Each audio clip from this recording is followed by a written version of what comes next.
We're breaking down the top 10 quarterbacks walking into 2020. And no, I'm not just going to rank a top 5 to 10 and call it a day. We're talking about process. When do you take an early quarterback? When do you wait on a quarterback and take a Trey Lance or a Trevor Lawrence later? And there is a time and a place for both. Don't let anybody tell you that taking a quarterback early is wrong or right, or that waiting on a quarterback is the only way to go. That's talking blindly with a blanket statement without knowing the scenario, without knowing what time it is when you're on the clock, because everything comes down to who's on the board when you're on the clock to potentially take a quarterback or pass on a quarterback, let's say in round 4 when Herbert's there at 4.5. So much depends on who is on the board when you're gonna maybe take Herbert. And anybody that tells you taking him is a mistake because of the regurgitated thinking in the fantasy industry that the quarterback position's so deep you can't take a quarterback early, that is not good advice, because that thinking is a blanket statement without knowing the scenario. Every scenario is different when you're on the clock. Is Herbert available alongside of an Eli Mitchell? Can you get a Kenneth Walker or a Breece Hall instead of grabbing an early quarterback? All that information is vital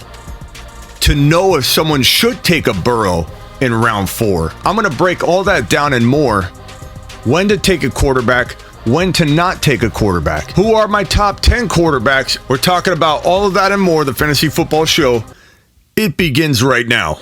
This is the Fantasy Football Show with your host, Smitty.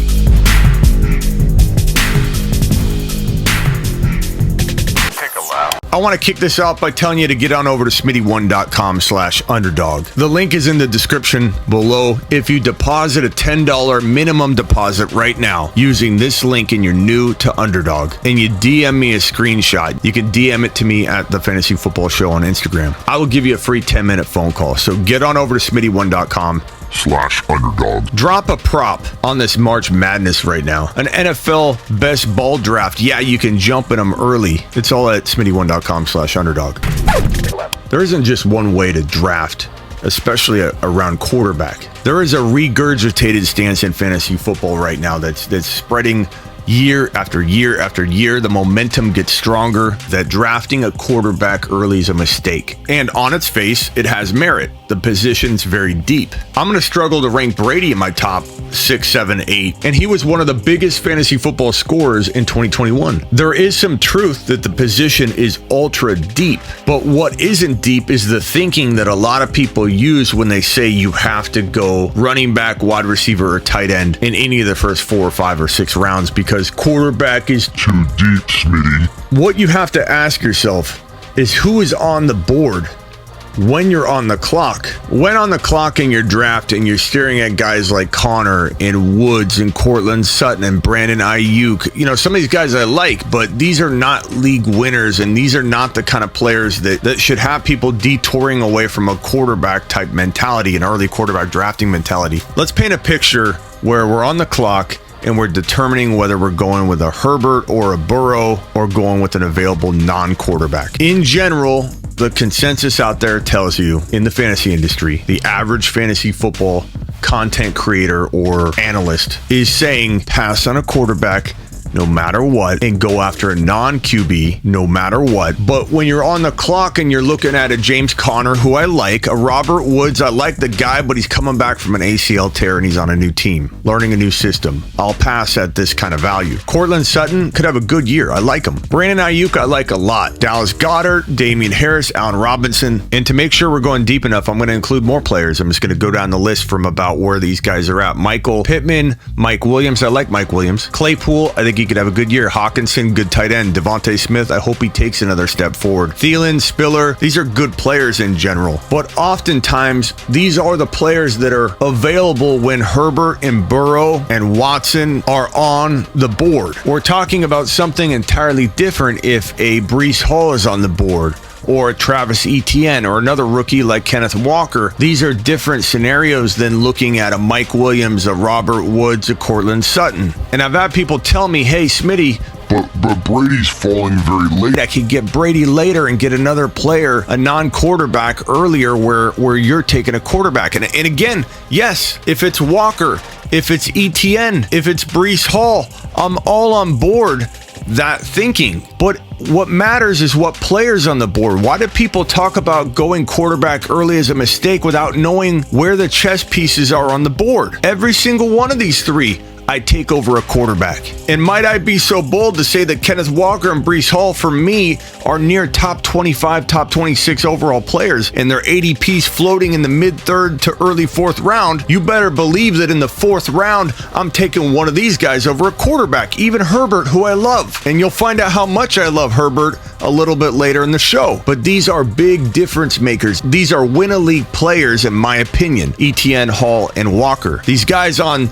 this side are not. I like Claypool. I like Ayuk. These guys will not win you a league. Herbert can win you a league. Breece Hall can win you a league. Kenneth Walker and Etienne can win you a league. Do you see the difference? These guys are all on the same page, and the non-quarterbacks that have league winning ability have just a little bit more value, given that all things are equal and the scarcity of the running back position. But when somebody says to me, you take a quarterback later because they just fall, because it's such a deep position, and they're not taking into account what you're dealing with if you do pass on the quarterback, you're just going to take a stab at a Courtland Sutton, who could be really good. I'm not saying don't draft him, but you're going to take a Courtland Sutton or a Damian Harris or an Adam Thielen or even a Devontae Smith, who I like.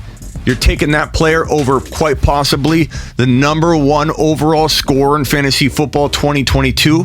That could be Herbert. It's a mistake to think that way and to cement yourself into a position versus a player. Draft the player, not the position. Don't avoid the position because it's deep. You got to ask yourself, if in the fifth round I'm taking a Herbert and the other individual that says I'm passing on an early quarterback gets Brandon Ayuk, what's this person's wide receiver look like where I'm getting my QB? Let's say at the top of round 7. So if this individual took Ayuk here and I took Herbert here, I'm taking my QB here, they're taking their wide receiver here. You got to compare apples to apples, and at that range, I might get a Elijah Moore and they might get a Dak and maybe even get lucky. And let's say you land an A-Rod or potentially a Brady, but probably not that late. But let's say A-Rod falls there. We're talking about Elijah Moore and Herbert compared to Ayuk and Aaron Rodgers. In a worst case scenario, you could argue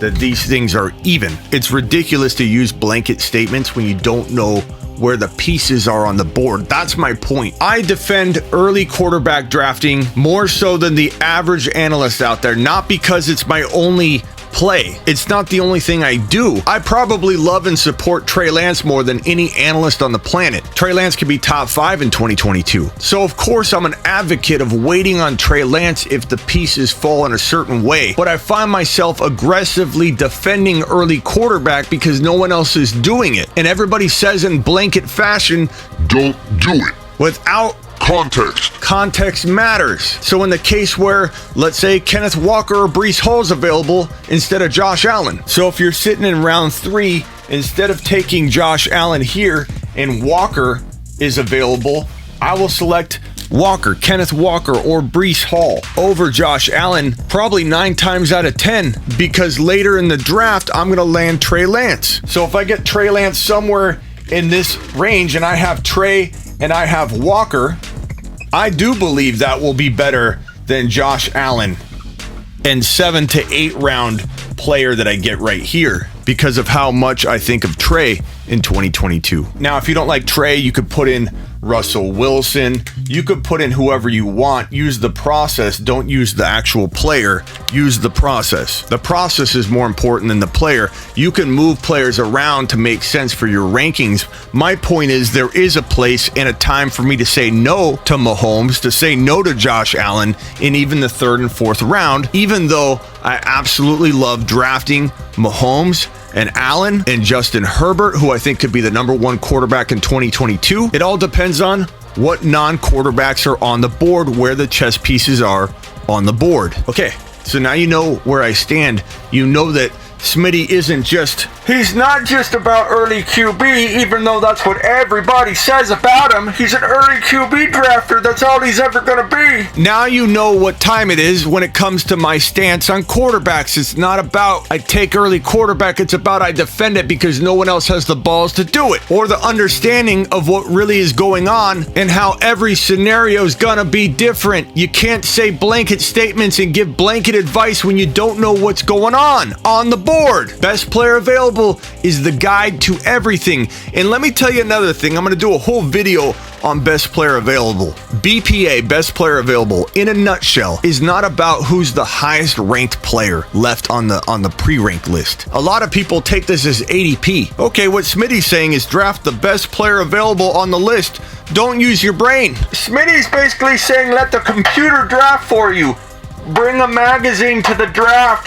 It's crazy how many people think I'm saying be a robot and draft the best player ranked on the pre-ranked list. Let me tell you one time, BPA does not stand for draft off ADP. It's draft the best player available according to you. That might be a player 7 spots down on the pre-ranked list. That might mean a player 10 spots down on the pre-ranked list. I've been known to reach well over 10, 12, 15 player ADP slots to get my best player available. Example being Kenneth Walker in the 3rd round, in the mid-3rd round, even when his ADP's in the 4th round. I will reach. Best player available means the best player to draft for your team in your situation. Have you already drafted a quarterback? Have you already drafted 2 wide receivers? What is the sum total best player available on your rankings pitted against ADP data and has the most ability to explode from the draft slot you're about to plug them into? Best player available. Think of it this way. If I simplify it, what player that fits your roster exactly right now,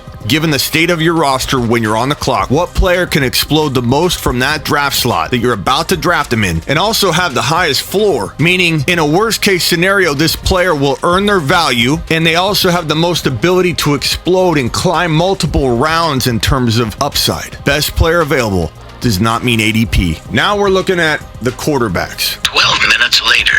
Here are, in general, my top 10 quarterbacks, like in a nutshell. We're going to drag them over. Currently, they're obviously scrambled up all over. Let me start off by saying, again, use best player available, but don't be afraid to reach higher than you have to within reason. And when I say within reason, I mean, can you get the player at your next pick? Why reach an entire round for a player and take a guy like Justin Herbert in round 3 when he's going at like 5.1? You got to be able to use ADP and pit your rankings and your upside and your thinking and the analysis you get from me and everyone else that you look at for content creation. You take that and you pit it against ADP and you try to maneuver and manipulate the best you can. Think of it like selling a sports card. Are you really going to buy a Justin Herbert rookie card for $500 when it's going for $150? No. Even if you think it's going to go to $500, what good is it to spend $500 on the card when you can get it for $150? Now, might you spend $200 instead of $150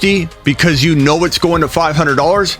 Absolutely. And that's when things get really tight and you're worried about another drafter taking your player maybe 4 spots before you pick again. Case in point would be Breece Hall or Kenneth Walker at 3.3 instead of waiting to your 4th round pick when you know there's a chance he could go. So you're willing to reach a little bit, but you know this guy's got potentially top 15 overall value as a rookie, either Breece Hall or Kenneth Walker. So reaching a little bit to ensure you get the player is fine. Buying a $150 card for $200 when people are battling and bidding for it, when you know it's going to $500, is worth grabbing a little extra over the price tag. It's a fine line and it's an art. It's not easy to understand when to reach and when not to reach. But the point is, even with these rankings, if I put Trey Lance, and I will put him really high, you've got to know it. It's your responsibility to know how high is too high to draft Trey Lance, because I rank him really high in the 5, 6, 7 range, which I will in a minute. Get ready, buckle up. If I rank him that high,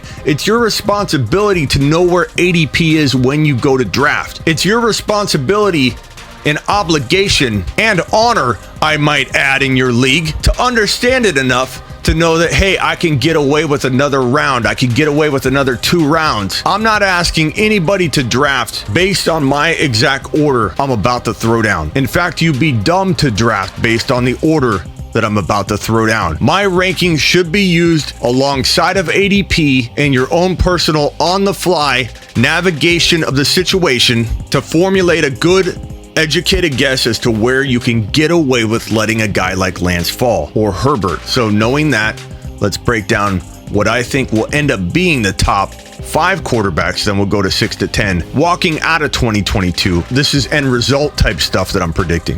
Now 15 minutes later.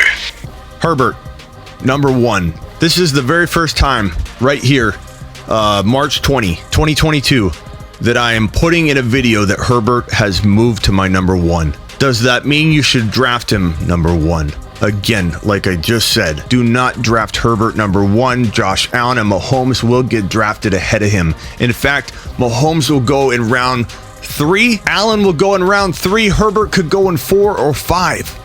It really depends on your league. So if Herbert's my number 1 quarterback in 2022 end of year and his ADP could be 4 to 5 range and Mahomes and Allen are 3, what's that tell you? Wait for Herbert. If you can play it all right, Herbert is better to wait on than Mahomes or Allen are, if it all makes sense with all the pieces that are on the board when you're drafting.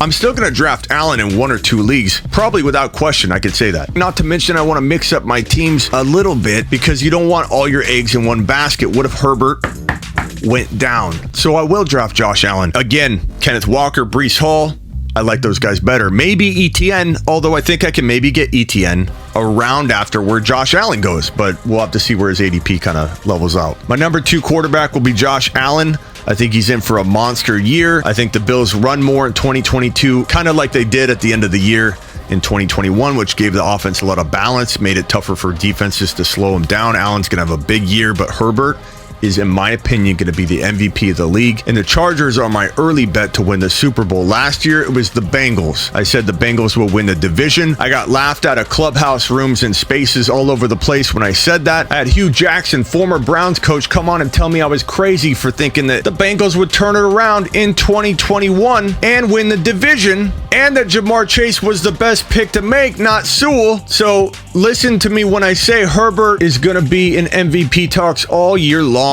The Chargers are going to win and dominate, even though the AFC West is crazy stacked. Herbert and the Bengals are going to be tough to beat. Herbert was indirectly affected the most in a positive way from free agency 2022. The additions of J.C. Jackson and Khalil Mack make this defense dominating, which is going to give Herbert better field position. Herbert's going to live in the red zone. Herbert's already going to take a step forward. Now you give him a step forward and push him into the red zone constantly. What do you think's going to happen? Herbert's going to go crazy. Herbert's going to throw for well over 40 TDs. In fact, give him 44 to 45 passing touchdowns, 2 or 3 rushing touchdowns, 300 yards rushing on the ground, and 5,400 yards passing. For context, he had 5,014 yards in 2021, 38 passing TDs, 15 INTs, 302 rushing yards, 3 rushing touchdowns, and yeah, give him 11 or 12 300-yard games. Herbert's going to blow up. Mahomes is an easy number 3. And honestly,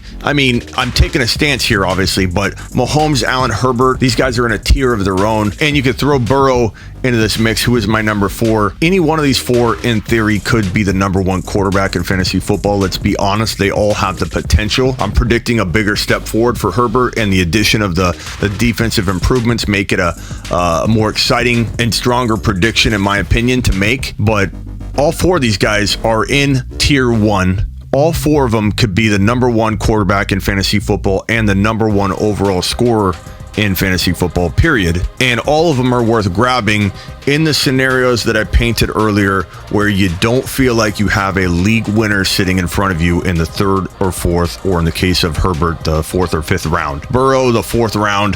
Mahomes and Allen in round 3. Some leagues, Mahomes and Allen are going to round 2. Everybody's group of owners are different. Old school fantasy owners often draft quarterbacks earlier. Sometimes you see Mahomes and Allen go in round 2 in leagues that have been around for a long time, non-PPR leagues, where the league's been around for 30 years and the rules haven't changed. People draft quarterbacks early. Leagues that you start with your grandma, your Uncle Bud, your Uncle Buck, they're going to draft Mahomes and quarterbacks early. And it kind of sucks, but in that case, you just let them do it, and then you take a Trey or Russell Wilson later on. But I'm not afraid to draft any one of these 4 quarterbacks at their ADP if on the clock I don't like the options a whole heck of a lot better, and they don't feel like league winners on the board. This is where it gets pretty interesting because you have Deshaun Watson in Cleveland, and per start, I could see Watson being right around this number 5, but he could miss 4 to 6 games in 2022. We don't know for sure, but the NFL immediately came out. The moment the trade happened that sent Watson to the Browns, the NFL released a statement. Any transaction would have no effect on the NFL's ongoing and comprehensive investigation of the serious allegations against Deshaun Watson, nor would it affect his status under the collective bargaining agreement and personal conduct policy. If the league's investigation determines that Watson violated the personal conduct policy, discipline may be imposed pursuant to the policy and the CBA. Meaning that, yeah, he avoided criminal charges, but the NFL could still suspend him for 4 to 6 games. They most likely will, because he did violate the personal conduct policy. Watson never denied that these encounters happened. He reached out to random people on Instagram,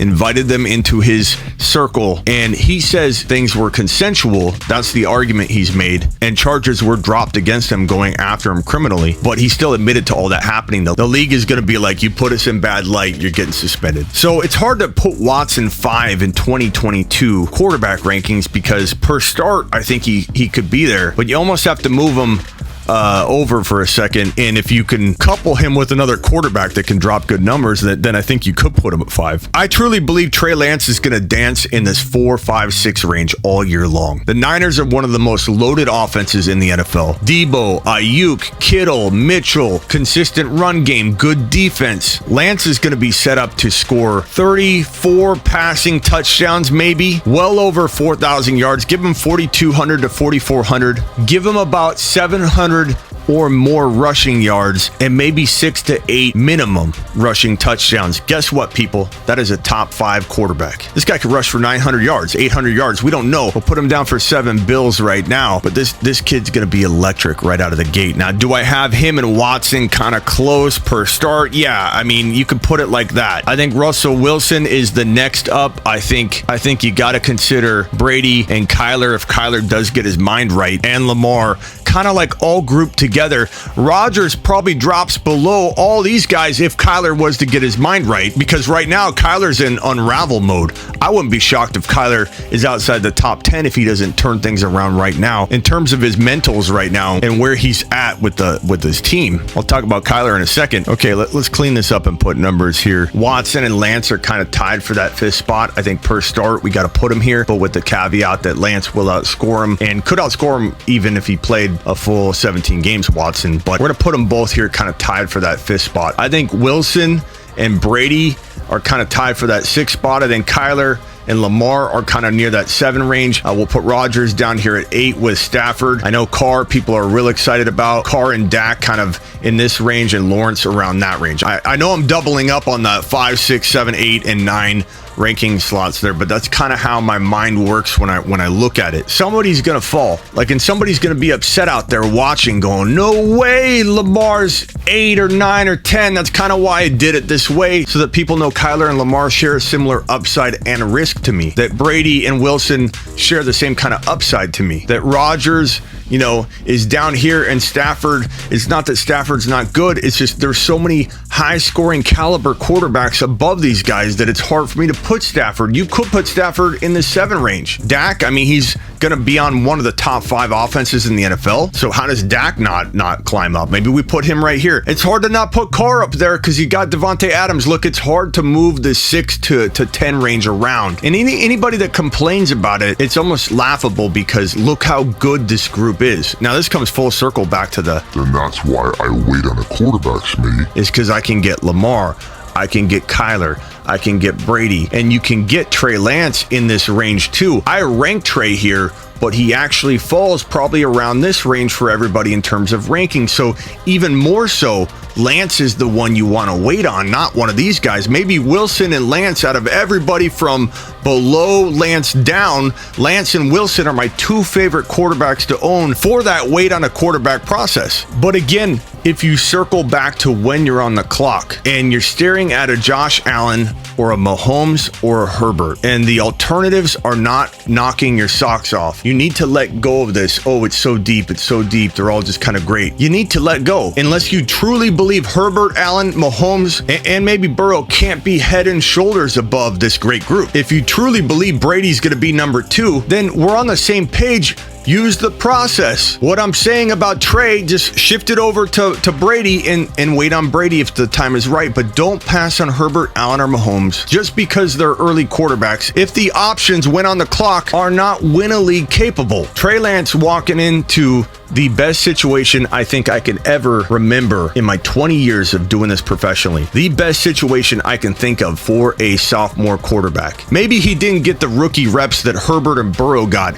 in 2020, but he got more playoff experience than either of those guys got. He went through the mental reps. He went into an NFC championship game, experienced all that, and he walks in with a better offense than Burrow or Herbert had during their sophomore years, which was last year. If you think Trey Lance isn't ready, guess what? You're right. Burrow wasn't ready last year mentally or physically with the ACL, but he still played. He still got better. He still climbed. And by the time midseason came along, the dude was firing on all cylinders. The same thing will happen with Trey. Trey may make mistakes here or there, but this team will carry him like they carry Jimmy G when Trey needs it. But Trey's not even gonna need it that often because this dude can carry the team on his back, unlike Jimmy G could. Trey Lance is magical. He's got a cannon. He earned the Jerry Rice and Walter Payton Awards in college. People act like he has no accolades because he came from a small school. The Jerry Rice and Walter Payton Awards. He had 28 passing TDs and 0 INTs. If you include the rushing, he had over 42 touchdowns and 0 INTs in his full season in college, winning the Jerry Rice and Walter Payton Awards. Small school, I don't care. Randy Moss played for a small school. I don't care. I trust my eyeballs. Trey Lance has that it factor. He could quite possibly be the next Patrick Mahomes, and you can at me if you want. Russell Wilson could have a top 5 quarterback season. He's always capable of it. Now he has weapons all around. He has arguably a top 2 running back in Javonte Williams, and don't think Russ won't feed it to him as much as he can handle. Javonte might catch 80 plus balls in 2022. Javonte might get 2,000 total yards. Javonte could very well lead the league in broken tackles like he did last year. Number 1, playing halftime. He can also lead the league in 20 plus yard runs, 40 plus yard runs. Javonte Williams' season is upon us, and it's going to only help Russell Wilson. Jerry Jeudy's going to take a huge step forward with Russell Wilson. He's got weapons. He's got a defense. Better offensive line. Top 2 running back. Wilson might be an absolute bargain. Brady's getting older. I always worry about when the drop-off could come. So that's why he ranks lower than he played last year. I know that might make people uncomfortable. Lamar vanished for an entire half a season in 2020. He was benchable for the first entire half of the 2020 fantasy football season. People forget. He got banged up last year. He was inconsistent last year. There was a string of 2-3 games where people said maybe Tyler Huntley's better than Lamar. Don't act like that didn't get said. So Lamar's not exactly easy to trust for me. Anything higher than 7 or 8. Kyla Murray, I'm in Arizona. I'm a Cardinal fan, and I can be critical of Kyler. He's crying, he's complaining, he's not in a good mental space right now. He's turned around 180 degrees, heading in the wrong direction. I will support him. I will root for him. If he does turn it around mentally and he becomes a leader, I will get excited. I will put out content saying, hey, I'm excited about this guy. But until that happens, he's in unravel mode. He's on his way to unraveling. This could be if he doesn't turn things around. If he turns it around, it's a different story. Know that I'm saying that right now. If he doesn't turn things around, this could be a disaster, unraveling of Kyler Murray. Building a black cloud over his head, self-made, self-toxic made environment by Kyler himself. He's watching Stafford get a big 160 for 4-year deal, $230 million guaranteed to Deshaun Watson. Now a Derek Carr extension is being talked about. Steve Keim, the GM of the Cardinals, the head coach Kingsbury, both got extensions. This man's watching everybody else get paid while he's in the middle of being completely irrational when it comes to his contract. Do you think things are going to get better? I don't know. I hope so, but I don't know. I don't know if all these contract extensions are going to make it worse. It could. Buckle up in case it is worse. That's my breakdown on the top 10 quarterbacks in 2022. Drop your top 10 below. Make sure you get on over to sleeperu.com, sleeper the letter U.com, and order your lifetime membership. Never pay for rankings or articles again after you purchase my lifetime membership. The top level plan comes with 2 years of text advice on my HeySmitty.com text line. You and me talking for 2 years straight. Trade advice, waiver wire advice, start bench advice. Get your membership today. and play Underdog Fantasy at smitty1.com/underdog. The link is below in the description. $10 minimum deposit. If you're new and you DM me the receipt at The Fantasy Football Show on Instagram, I will give you a 10-minute free phone call. Go do it. Now get out of here. This is the Fantasy Football Show with your host, Smitty.